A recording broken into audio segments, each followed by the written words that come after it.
जय हिंद दोस्तों। Jharkhand academic council के तरफ से कॉमर्स 12 एग्जामिनेशन के लिए मॉडल क्वेश्चन पेपर सेट 2 निकाल दिया गया है। अगर अभी तक आपने डाउनलोड नहीं किया है तो प्लीज़ जाइए हमारे डिस्क्रिप्शन से डाउनलोड कीजिए।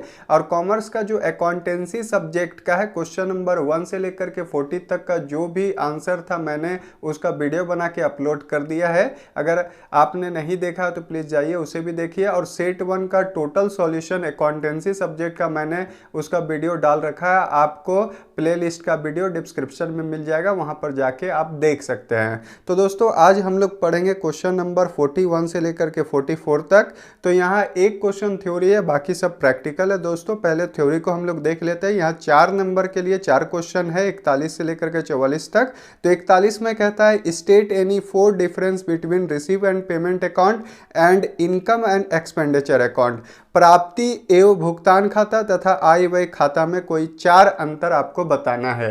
तो दोस्तों बता दें कि जो रिसीव और पेमेंट अकाउंट और इनकम और expenditure account non profit organisation के द्वारा बनाया जाता है, अलाभकारी संस्था के द्वारा बनाया जाता है, जिसका लाभ का कोई भी तरह का उद्देश्य नहीं रहता है, जैसे हॉस्पिटल, चैरिटेबल ट्रस्ट और स्कूल कॉलेजेस, ये सब नॉन प्रॉफिट ऑर्गेनाइजेशन होते हैं। तो दोस्तों यहाँ पर जो रिसीव और पेमेंट अकाउंट है और इनकम और एक्सपेंडिचर अकाउंट है, इसका बीच में क्या डिफरेंस है वो पूछ रहा है। तो दोस्तों यहाँ पर आपको क्या करना है, ये आंसर मैंने पहले से लिख के रखा है। तो दोस्तों यहाँ पर देख लीजिए क्वेश्चन नंबर 41 का ये सॉल्यूशन है। दोस्तों सबसे पहले आपको लिखना है difference between receive and payment and income and expenditure account, और यहाँ पर अंतर का आधार पहले लिखिएगा।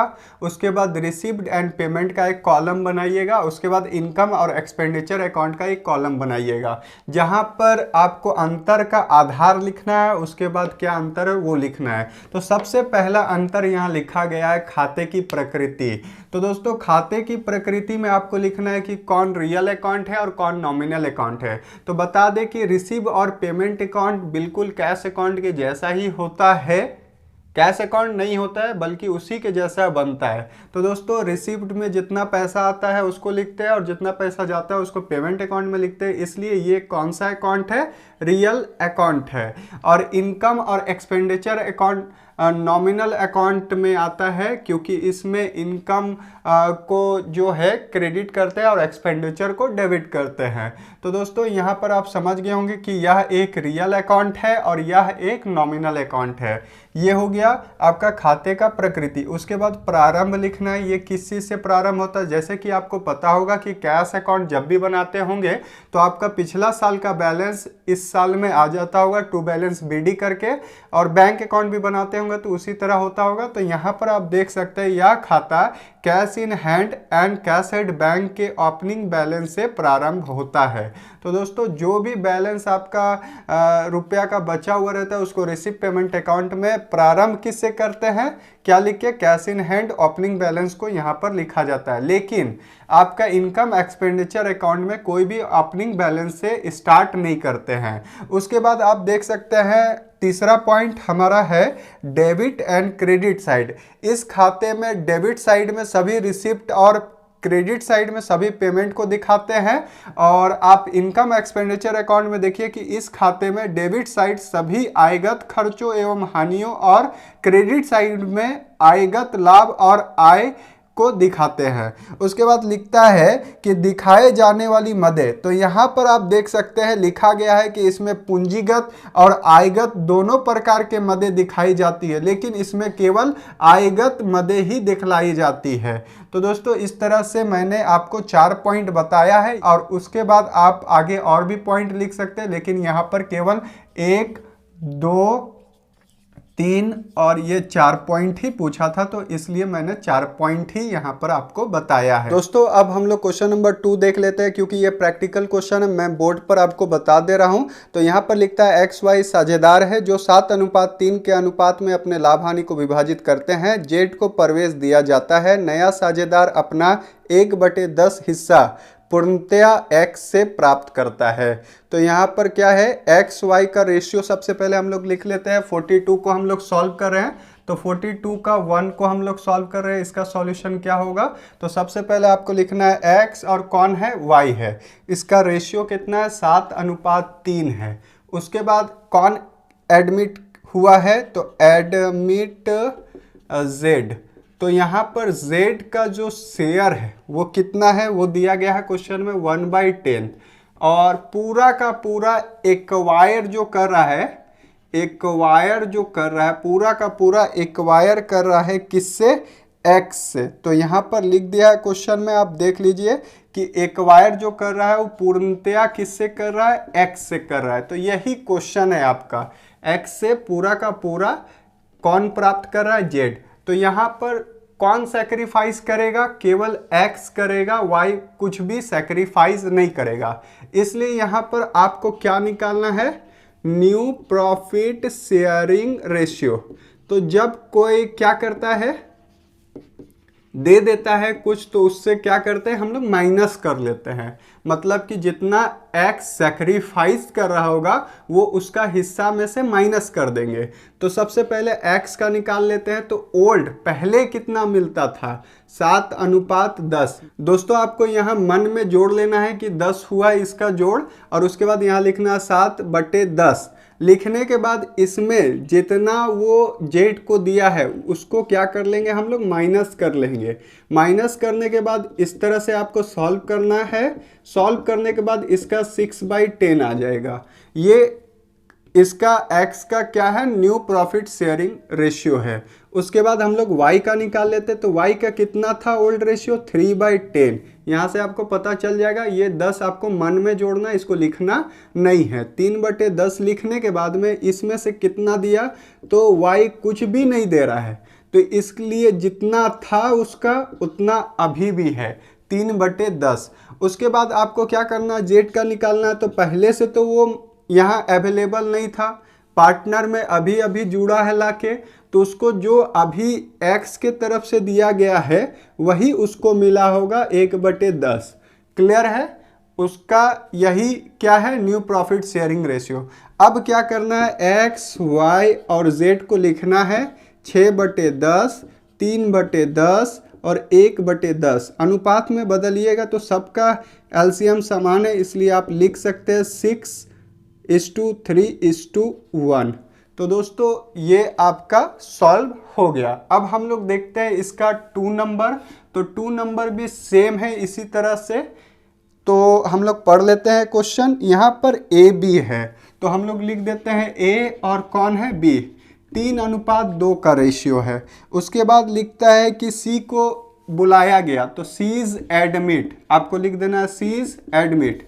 उसके बाद लिखना है सी शेयर कितना ले रहा है, तो सी का शेयर 1/5 है। और पूरा का पूरा एक्वायर किससे कर रहा है, सी जो है बी से। तो यहाँ पर लिखना है एक्वायर फ्रॉम बी, किससे, बी से एक्वायर कर रहा है कौन, सी।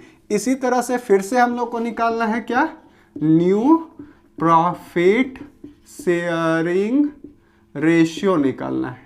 तो सबसे पहले ए का देखते हैं। ए का पहले कितना था, 3/5, और बी का कितना था, 2/5, और सी अभी अभी नया आया है। तो दोस्तों ए जो है वो कुछ भी नहीं दे रहा है सी को, इसलिए इसमें 0 माइनस होगा, मतलब कि नील माइनस होगा।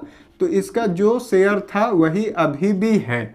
लेकिन बी जो है 1/5 भाग किसको दे दिया, सी को। तो ये क्या कर लेगा, जितना सैक्रिफाइस किया है उसको माइनस कर देगा 1/5। तो इसको सॉल्व करते हैं, 5 2 में 1 घटाएंगे तो कितना आएगा, 1/5।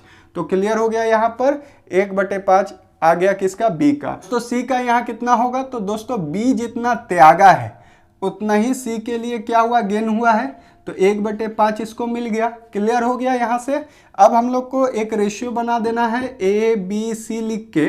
तो दोस्तों यहाँ पर 3/5 आ जाएगा, इसका 1/5 आ जाएगा, इसका भी 1/5 आएगा। सबका जो डिनोमिनेटर है एक है, एलसीएम सेम आने जा रहा है। सभी में एलसीएम समान से इनटू करना होता है, अलग अलग होता है तो, लेकिन यहाँ पर सब सेम है। डिनोमिनेटर आपका हर जो है वो सेम है, इसलिए 3:1 1:1 लिखिएगा। यही आपका आंसर होगा क्वेश्चन नंबर 42 का। तो दोस्तों इस तरह से हम लोग क्वेश्चन नंबर 42 भी बनाए। दोस्तों क्वेश्चन नंबर 43 अब हम लोग बनाएंगे। यहाँ पर क्वेश्चन नंबर 43 में लिखता है कि XYZ 3 साझेदार है जो कि लाभ हानि विभाजन करते हैं 2:2:1 में।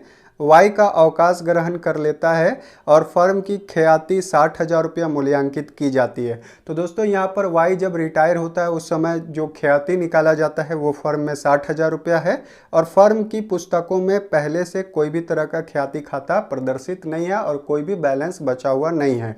उसके साथ साथ यहाँ पर लिखता है कि ख्याति के लिए आवश्यक जनरल प्रविष्टि कीजिए जब लेखांकन मानक 26 के अनुसार ख्याति खाता को साझेदारों के पूंजी खाते में समायोजित किया जाता है।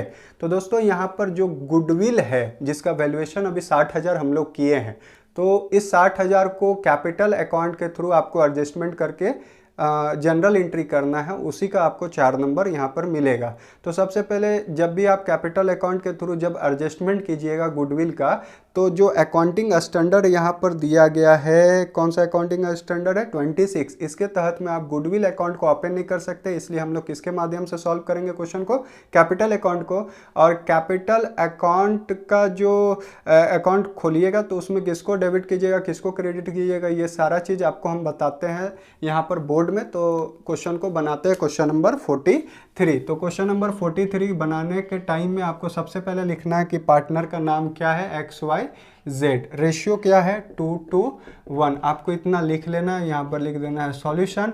और यहाँ पर कौन रिटायर हो रहा है Y, तो यहाँ रिटायर कौन कर रहा है Y जब रिटायर किया तो यहाँ पर कौन सा रेशियो सबसे पहले हम लोग निकाल लेंगे, new ratio. Step by step समझिएगा, न्यू रेशियो किसका निकलेगा, X और Z का।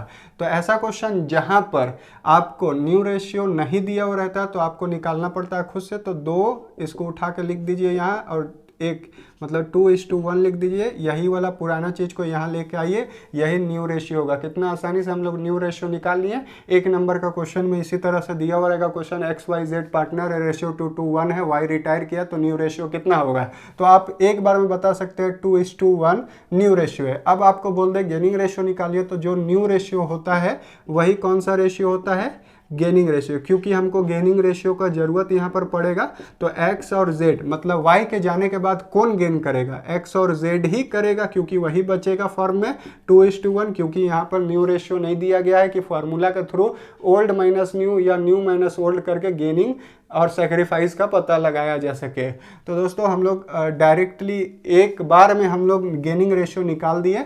और यहाँ पर सेक्रीफाइस आपको पता है कि 2/5 ही करेगा Y, क्योंकि इतना ही हिस्सा वो छोड़ के जा रहा है और इतना हिस्सा गेन कर रहा है कौन, X और Z, कौन सा रेशियो में 2:1 में। इतना काम करने के बाद आपका वैल्यू ऑफ गुडविल कितना है, क्वेश्चन में दिया गया है कि 60,000 का वैल्यूएशन किया गया है।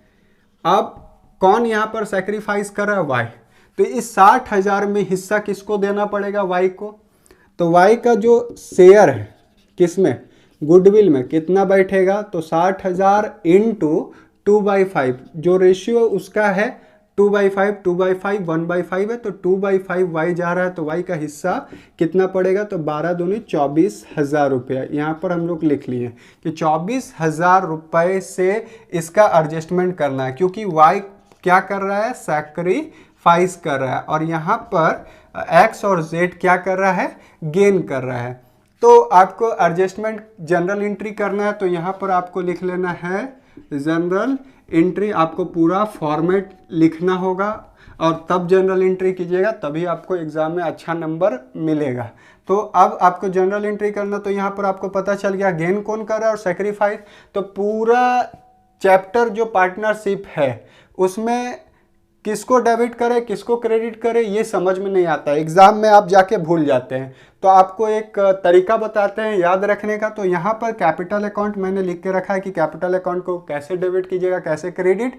तो जब भी आपका कैपिटल इंक्रीज होगा तो उसको क्रेडिट कीजिएगा, क्योंकि कैपिटल को बढ़ाना होगा। बढ़ाने का मतलब लाइबिलिटी साइड में कैपिटल होता है, कैपिटल का नेचर क्रेडिट होता है, और क्रेडिट साइड और पैसा डालिएगा तो क्रेडिट साइड जब बढ़ेगा कैपिटल इंक्रीज करेगा, तो इंक्रीज मतलब क्रेडिट, और डिक्रीज जब भी करना होगा मतलब घटाना होगा तो आपको क्या करना होगा, डेबिट करना होगा। ये रूल है, पहले भी मैंने आपको बताया है। लेकिन यहाँ पर गेनिंग और सैक्रिफाइसिंग के थ्रू आप कैसे समझिएगा, तो जो सैक्रिफाइस करता है तो वो अपना कैपिटल को क्या करना चाहेगा, इंक्रीज करना चाहेगा, क्योंकि उसको उतना पैसा एडजस्ट करना है, तो वो अपना कैपिटल को इंक्रीज करेगा। और जो गेन करेगा वो कैपिटल को अपना डिक्रीज करेगा, क्योंकि वाई आएगा बोलेगा गुडविल का वैल्यूएशन कीजिए, तो बोलेगा 60,000 का वैल्यूएशन हुआ है, तो उसमें मेरा हिस्सा कितना है, 24,000। मेरा कैपिटल को बढ़ाओ, नगद नहीं दे सकते हो तो कैपिटल को क्या करो, इंक्रीज करो। तो कैपिटल को इंक्रीज करने के लिए क्या करना होगा, क्रेडिट, मतलब कि वाई को क्या करना होगा, क्रेडिट, और यहाँ पर जो गेन कर रहा है उसका कैपिटल को डिक्रीज करना होगा। तो डिक्रीज किसको करेंगे, एक्स और जेड को क्या करेंगे, डेबिट। तो आपको पता चल गया ना कितना आसानी से हम लोग क्या किए, जो सैक्रिफाइस किया उसको क्रेडिट किए, जो सैक्रिफाइस किया उसको क्रेडिट किए, और जो गेन किया उसको डेबिट किए। तो यहाँ पर आप समझ लीजिए कि जो सैक्रिफाइस करता है उसको क्रेडिट करते हैं, मतलब उसका कैपिटल को इंक्रीज करते हैं, और जो गेन करता है उसका कैपिटल को डेबिट करते हैं, क्योंकि उसका कैपिटल को हम लोग क्या करते हैं, नीचे लेके आते हैं, डिक्रीज करते हैं। तो जनरल एंट्री हम लोग लिख लेते हैं, एक्स कैपिटल अकाउंट डेबिट, और कौन है, Z capital account debit to Y's capital account. लिख दिए। लिखने के बाद वाई को कितना मिलना चाहिए, 24, पूरा रकम आपको लिख देना है, और इस 24,000 को गेनिंग रेशियो में दोनों में क्या करना है, जो जितना गेन किया होगा उतना ही में वो अपना कैपिटल को डिक्रीज करेगा। तो रेशियो क्या निकला यहाँ पर, 2:1, मतलब कि 2/3 और 1/3। ठीक है, तो यहाँ पर आएगा 8,000 और यहाँ आएगा 16,000। तो दोस्तों इस तरह से 16,000 एक्स अपना कैपिटल को डिक्रीज किया, और Z भी अपना कैपिटल को 8,000 से डिक्रीज किया, और Y अपने कैपिटल को इंक्रीज करवाया कितना हज़ार से, 24,000 से। और फर्म में कोई भी तरह का पहले से गुडविल नहीं है, जिसका रिटेन ऑफ का एंट्री यहाँ पर नहीं होगा। तो दोस्तों इतना ही एंट्री में आपको 4 नंबर मिलने वाला है। दोस्तों जब भी आप जनरल एंट्री कीजिए तो उसका नरेशन लिखना बिल्कुल ना भूले, क्योंकि एग्जाम में नरेशन नहीं लिखिएगा तो आपको नंबर नहीं मिलने जाएगा। तो दोस्तों यहाँ पर आपको क्या लिखना होगा, being wise share of goodwill, किसका शेयर, वाई का। ठीक है, एडजस्टेड इन रिमेनिंग पार्टनर, कौन सा पार्टनर, रिमेनिंग पार्टनर, जो बचा हुआ पार्टनर है एक्स और जेड, पार्टनर्स इन कौन सा रेशियो, गेनिंग रेशियो। क्या आया है गेनिंग रेशियो, 2:1। तो देख लीजिए ऐसे करके हम लोग इसका नरेशन भी लिख दिए, तो सॉल्व हो गया क्वेश्चन। तो दोस्तों आगे का क्वेश्चन अभी हम लोग देखते हैं, क्वेश्चन नंबर 44। दोस्तों क्वेश्चन नंबर 44 सॉल्यूशन। यहाँ पर आपको सबसे पहले लिख देना कि क्वेश्चन में क्या दिया गया है। तो करेंट रेशियो दिया गया है, तो करेंट रेशियो यहाँ पर है 2.5, और क्या दिया गया है, वर्किंग कैपिटल दिया गया है। ये दोनों के द्वारा आपको क्या करना है, निकालना है। क्या निकालना है, करेंट एसेट्स और करेंट लाइबिलिटी। तो ये दोनों का फॉर्मूला आना बहुत ज़रूरी है। तो ये दोनों का फॉर्मूला हम लिख देते हैं इधर, करेंट रेशियो इक्वल टू क्या होता है, current assets divided by current liability. Clear है। और वर्किंग कैपिटल का फॉर्मूला क्या होता है आपको पता ही होगा, कॉमर्स लिए हैं तो current assets minus current liability. अगर नहीं पढ़े होंगे तो यहीं पर फॉर्मूला आप याद कर लीजिए कि मैंने ये बताया आपको, current ratio equal to current assets divided by current liability, और वर्किंग कैपिटल इक्वल टू होता है current assets minus current liability. Clear है। अब क्या करना है, सबसे पहले आपको लेट मानना है, क्या मानना है, current liability equal to X. ये सबसे पहले आप मान लीजिए। मानने के बाद में current ratio equal to, formula मैंने क्या बताया है, current assets divided by current liability. तो करेंट रेशियो कितना दिया गया है, 2.5 इक्वल टू करंट एसेट्स आपको पता नहीं है, तो यहां पर लिख देते हैं करंट एसेट्स। करंट लाइबिलिटी कितना माने हैं x, तो अब क्रॉस मल्टीप्लिकेशन कर लेते हैं यहां पर। तो क्रॉस मल्टीप्लिकेशन जब आप कीजिएगा तो यहां पर कितना आने जा रहा है, करंट एसेट्स इंटू नीचे कुछ नहीं तो 1, तो current assets equal to 2.5x आ गया। ये आने के बाद में आपको फिर से अकॉर्डिंग टू क्वेश्चन चलना है, वर्किंग कैपिटल का फॉर्मूला यहां पर लगाना है। तो यहां पर लगा देते हैं working capital equal to current assets minus current liability. तो वर्किंग कैपिटल कितना है 60,000 अकॉर्डिंग टू क्वेश्चन अगेन, ठीक है, अगेन अकॉर्डिंग टू क्वेश्चन 60,000 लिख दिए। करंट एसेट्स कितना है, तो हम लोग कितना निकाले हैं 2.5x, और करंट लाइबिलिटी कितना है x।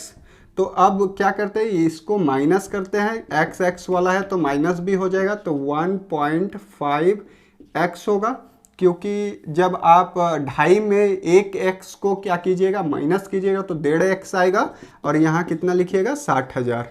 अब क्या करते हैं, इसको इधर कर देते हैं, x को x ही की जगह छोड़ देते हैं, और 60,000 में क्या करते हैं 1.5 से क्या करते हैं डिवाइड दे देते हैं। तो यहाँ पर इसको जब हटाइएगा ना आप, तो इंटू 10 आपको करना पड़ेगा। तो 5 तिहाई 15, 5 दूनी 10, और 3 से इसको काटिएगा तो 3 दूनी 6, तो 20,000, दूनी 40,000। x का वैल्यू कितना आया 40,000 आ गया। अब आपको क्या करना है, putting a value of x इन 1, इसको 1 मान लीजिए और इसमें पुट कर दीजिए। करंट एसेट्स इक्वल टू कितना लिखवाएं 2.5x, तो यहाँ पर लिखना है 2.5 इंटू 40,000, 4 दूनी 8 और 20, 1 लाख रुपया। अब देखिए आपका करंट एसेट्स कितना आया 1 लाख रुपया, और करंट लाइबिलिटी को तो x माने थे, x इक्वल टू कितना आया है 40,000 रुपया। अब देखिए 1 लाख में जब 40,000 घटाइएगा तो कितना आ जाएगा 60,000, वर्किंग कैपिटल भी आ जाएगा। 1 लाख में जब 40,000 से डिवाइड दीजिएगा तो 2.5 आएगा, मतलब कि आपका आंसर बिल्कुल ही सही है। तो यही आपका क्या है आंसर है, आपका सॉल्व हो गया। ये कितना आसानी से हम लोग करंट एसेट्स भी निकाल लिए और करंट लाइबिलिटी भी निकाल दिए हैं। दोस्तों क्वेश्चन नंबर 41 से लेकर के 44 तक सॉल्व हो गया। अब हम लोग नेक्स्ट क्लास में पढ़ेंगे 45 और 46, वो भी बहुत आसान है, मैं आपको बता दूंगा। तो दोस्तों इसलिए आप हमारे चैनल को प्लीज़ सब्सक्राइब करें और बेल आइकन पर जरूर क्लिक करें, क्योंकि मैं रोजाना बेसिस पर एजुकेशन से जुड़ी अपडेट लाते रहता हूँ, जिसका नोटिफिकेशन अपडेट आप तक सबसे पहले पहुँच सके। और दोस्तों में शेयर करना बिल्कुल नहीं भूलें, क्योंकि इसका लाभ उन तक भी पहुँच सके। और दोस्तों मिलते हैं नेक्स्ट वीडियो में, तब तक के लिए जय हिंद।